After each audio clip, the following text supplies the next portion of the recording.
That down. Let's move on to this. You know, we talked a little bit ago about the ratings for Ironheart and stuff like that too, but certainly last night, Ironheart dropped the first half of the season. The first 3 episodes. Of course, there's only 6 episodes, and they're going to air the final 3 episodes next week. Now, just to set the context and be totally open about it, I did not like the way they introduced Riri Williams in Black Panther 2. I didn't like the way they used her. I thought this character had a lot more potential, and they wasted a lot of it. I have not thought the trailers to this thing looked any good. I mean, obviously, I'm a Marvel fan. I want to like it, but just being honest, I haven't thought they've looked very good at all. The casting is good. I mean, especially when they said they got Anthony Ramos in there. I'm actually a big Anthony Ramos fan. Loved him in Hamilton. Loved him in The Heights. Really loved him in The Heights. If you haven't seen him in The Heights, make sure you watch In the Heights. It's incredible. He's really, really great in it. But other than that, I had, if I'm being honest, very, very little hope. And if I was being really honest, I'd also say I was kind of expecting to hate it. Hoping it would be good, but expecting to hate it. So 6 o'clock runs around, load up Disney Plus, start playing it, set all my expectations and all the baggage aside, sit down, can of Zevia, ready to go. And I got to say, I did a quick reaction to it last night, Rob, but I got to say, I didn't hate it. Do I think it's one of the stronger MCU shows on Disney Plus? I don't. Does it have its problems? Oh, yes. And we'll talk about those in a bit. But I also thought it had enough going for it where by the time the 3rd episode ends, and you know, I'm a sucker for heist stuff. Me too. Like the third episode is basically a big giant heist episode, which I dig, and some really interesting things happen in it. By the time the 3rd episode ended and the credits started to roll, I sat back on the sofa and went, I'll watch the next 3. And listen, I remember thinking to myself before starting to watch this, I thought, I'm expecting that I'm going to tap out after these 3, but I'm at least going to watch the first 3. And by the time the 3rd episode ended, I thought, there's enough here to at least keep watching. You know what I mean? Here's some of the things that we're not going to go into spoilery detail, but I'm going to give some of the things that I think absolutely don't work. The Natalie AI. Oh yeah, dude. It just doesn't work. I think the girl playing Natalie was from This Is Us, and she was really good in that. If she is the actress I'm thinking of, I really liked her in This Is Us. And she actually gives a very good performance in these 3 episodes. But I'm sorry, I understand it's the MCU. I understand this is a world where gods from Asgard exist and giant green rage monsters exist. I understand all that. But even within the MCU, they set up certain rules of how their world works and logic.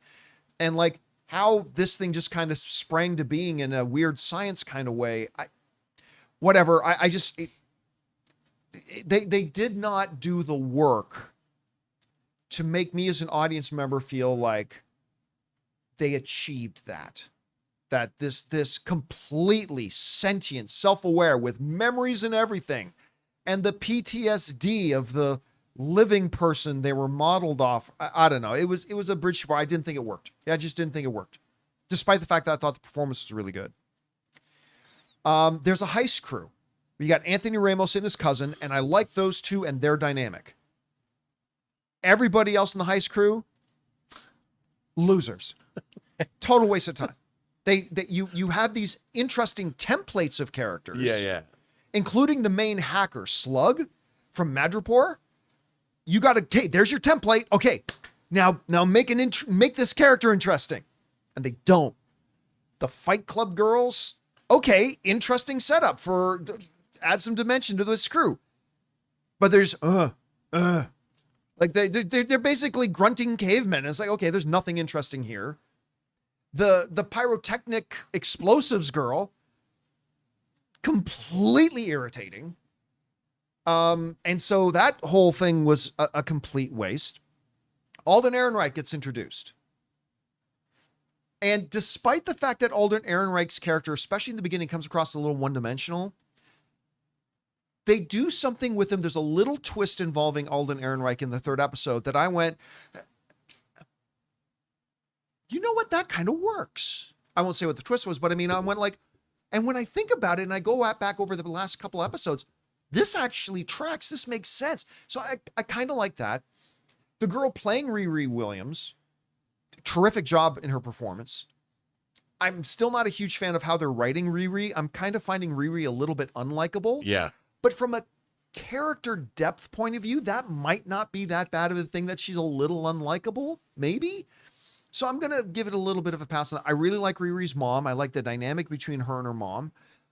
There's a little bit of a quasi love interest thing in, you know, if you saw it, you know what I'm talking about in it, that I think is interesting and sweet. You know, her stepdad, which by the way is an actor from a show I watch called Chicago PD, and I've never seen that guy in anything else other than Chicago PD. So it's actually kind of neat seeing him pop up in this. So that was good too. So again, can I get on the show and say, I think Ironheart's great? No. But is it better than I thought it would be? Is it better than I thought it looked? It is.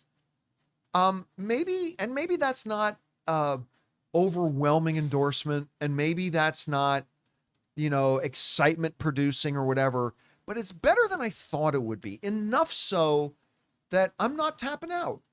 I'm going to keep watching it. Is it great? No. Is it Secret Invasion? Also no. So I give credit where it's due. And I thought the third episode was the best of the three. So it also had that advantage that it kind of ramped up a bit. And so that's good. Again, do I think this is great? I do not.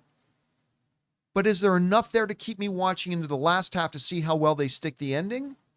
Yeah. So better than I thought it would be. Anyway, Rob, you did not watch all of it. No, but you did see a bit of it. You watched the first episode. I watched last the first night. Yeah. What's your initial kind of take on it? You know, I'm excited to hear what you say about. I just wanted to sort of delve into it. I was going to watch like 5 minutes of it, but I watched the whole first episode. And like you, I mean, I didn't dislike it. I thought it was an intriguing, like, I'm like, okay, I'll watch this, you know, but I just, look, to be honest, I've fallen down this anime rabbit hole, and I've been watching these animated shows. This animated show, it's an anime called Pluto that's on Netflix. It's one of the greatest things I've ever seen. And that's what so I dipped into this. But I liked the show. I mean, I didn't, like you said, I didn't dislike it. I just don't know where it's going. Everyone says it's got a great climax, and I'm like, okay, to see a great climax, I will watch 6 episodes of a show. But like you said, I mean, Riri is a little unlikable, but I like her.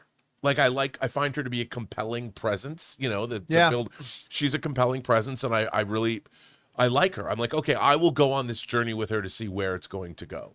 And you told me something about Mr.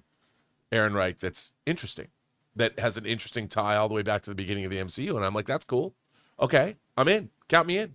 So, you know, the thing is, it's not horrible. You know, it's not a terrible show. And I think we've come to expect that Marvel, like, I would expect nothing less. The fact that the show isn't terrible, that we shouldn't be thinking that. Marvel's still first class in terms of its production value, in terms of what you're getting. I'm glad you said the production. The production value of the show is actually, especially for a Disney Plus show. Yes, passing marks on that. Oh, it looks really good. It looks great, and I'm like, you know what? What more do I want from genre entertainment? I mean, dude, I used to get excited about Manimal and Automan coming on TV when I was a kid, and I would watch, and they were horrible.